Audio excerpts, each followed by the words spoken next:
मुलगी म्हणून एक विद्यार्थी म्हणून उभी आहे, पण माझं मन खूप अस्वस्थ झालेलं आहे आणि ही अस्वस्थता फक्त माझी नाही तर या देशातल्या, या राज्यातल्या प्रत्येक मुलीची आणि तिच्या आई वडिलांची आहे. नुकतीच आपण राजस्थानमध्ये घडलेल्या श्रीगंगानगर येथील मन सुन्न करणारी घटना ऐकली.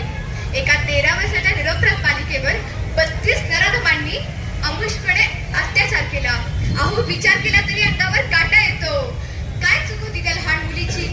माणुसकीला गाळीमा फसणारी ही गोष्ट, या घटनेने अख्खा भारत आदरला आहे.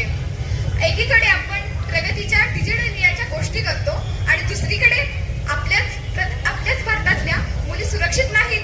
अहो, कधी उजाडणार ती पहाड जिथे भीतीशिवाय जगता येईल. अहो, कधी उजाडणार ती पहाड जिथे भीतीशिवाय जगता येईल. कधी मिळणार तो न्याय जो नराधमांच्या काळजात धडकी भरवेल. आज आपण छत्रपती शिवाजी महाराज की जय म्हणतो, पण त्यांचं छत्रपती शिवाजी महाराजांचे व्यक्तिमत्व काय होतं हे खरंच आपल्याला माहिती आहे का?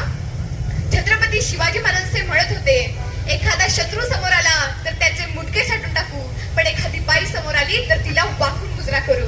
हे होते छत्रपती शिवरायांचे खरे व्यक्तिमत्व. हा लढा फक्त त्या एका मुलगीचा नाहीये, हा लढा आपल्या सर्वांच्या अस्तित्वाचा आहे.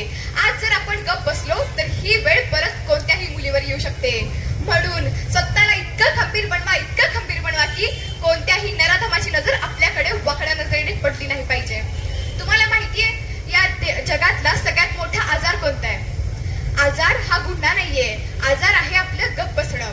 आपण एका डॉक्टरांकडे गेलो, आपल्याला कोणता तरी आजार झालाय आणि तो समजा आपल्याला ताप आलाय, पण तो आपण डॉक्टरांना सांगितला नाही आणि न सांगितल्यामुळे आजार आपला दबून ठेवला.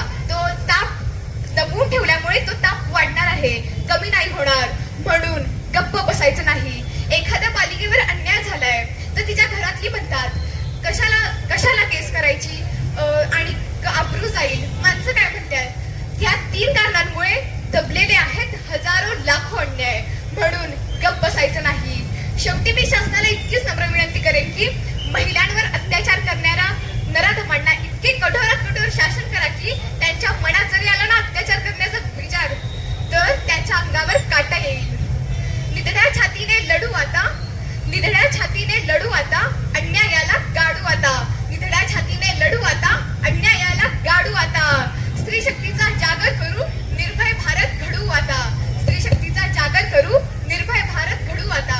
सर्वांनी माझ्यासोबत एक वचन घ्यायचं आहे, सर्वांनी माझ्यासोबत म्हणायचं आहे, स्त्रियांचा अपमान होणार नाही आणि जर झाला तर तो खपवून घेणार नाही. धन्यवाद. छत्रपती शिवाजी महाराज की जय भवानी. धन्यवाद. स्त्रियांवर